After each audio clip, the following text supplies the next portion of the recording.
مصر کے سامنے دعوت حق دینے اور بنی اسرائیل کو غلامی سے نجات دلانے اور راہ حق دکھانے کا عظیم مشن سونپا گیا تھا۔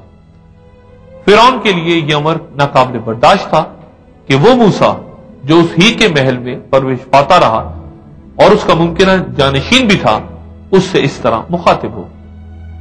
فرعون بولا، اے موسیٰ، کیا ہم نے تمہیں پالا نہیں اور تم اپنی عمر کے کئی برس ہمارے ساتھ رہے اور تم نے اپنا وہ کام کیا جو کیا تھا اور بے شک تم بڑے ناشکر گزار ہو۔ حضرت موسیٰ نے کس مقام پر دریا کو دو حصوں میں تقسیم کیا، اس پر کوئی واضح نقطہ نظر موجود نہیں۔ بعض شواہد کے مطابق یہ واقعہ بحیرہ روم کے ہی یعنی میڈیٹرینین سی کے ساحل پر پیش آیا۔ اکثر محققین کے نزدیک بنی اسرائیل کے اخراج کا واقعہ بحیرہ روم کے سواحل پر واقع بحیرہ احمر یعنی ریڈ سی کی ایک ساحلی جھیل پر پیش آیا۔ ڈیوڈ بن گوریا کے مطابق یہ واقعہ ریمسس دوم کے دور حکمرانی میں کاردیش کی شکست کے بعد پیش آیا تھا۔ عہدنامہ قدیم کی کتاب اخراج کے مطابق یہ واقعہ وادی کے شمال میں مگدول اور بال زفون کے علاقے میں پیش آیا تھا۔ اس نقطہ نظر کے مطابق ریڈ سی اصل میں سی آف ریڈز یعنی سرکنڈوں کا سمندر ہے۔ چونکہ اس کی ریڈ سی سے مماثلت ہے، اس لیے اکثر مقامات پر اس سے بحیرہ احمر مراد دی گئی ہے، مگر سی آف ریڈز سے مراد بحیرہ روم کے مصری سواحل ہیں۔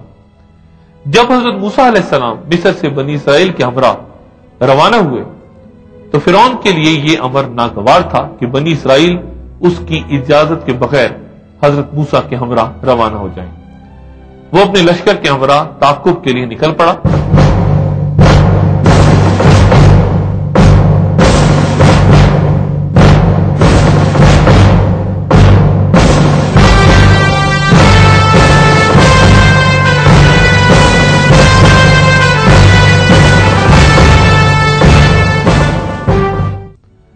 جب حضرت موسیٰ اور بنی اسرائیل دریا کے کنارے پہنچے تو قریب تھا کہ فرعون اور اس کا لشکر انہیں آ پکڑتا۔ تب اللہ تعالیٰ نے حضرت موسیٰ کو وحی کی کہ اپنا عصا دریا کے پانی پر مارو۔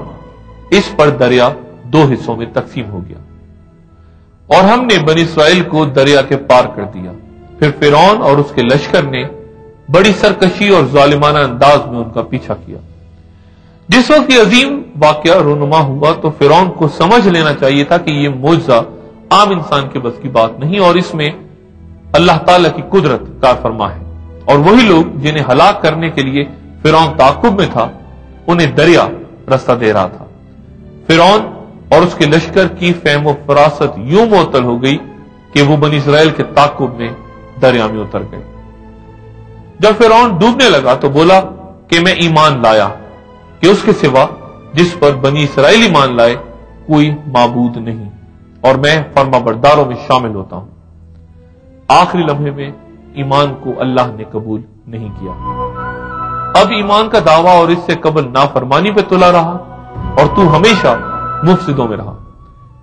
بس آج ہم تیرا جسم بچائے دیتے ہیں تاکہ تو بعد میں آنے والی امتوں کے لیے ایک نشان بن جائے، اور بے شک اکثر لوگ ہماری نشانیوں پر توجہ نہیں دیتے۔ اس موقع پہ لیتے ہیں ایک مختصر سا وقفہ اور وقفے کے بعد گفتگو کے سلسلے کو آگے بڑھاتے ہیں۔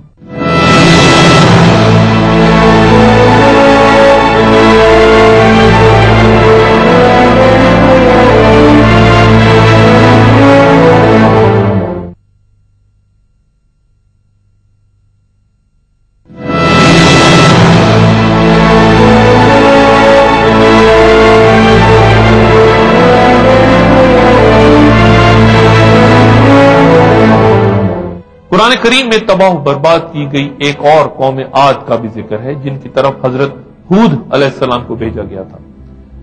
آپ کے شرک ترک کر دینے اور اللہ کی اطاعت کے درس کے جواب میں اس قوم نے آپ پر کم عقلی، کذب اور اپنے آباء و اجداد کے بتائے ہوئے نظام زندگی کو تہوبالا کرنے کے الزامات لگائے۔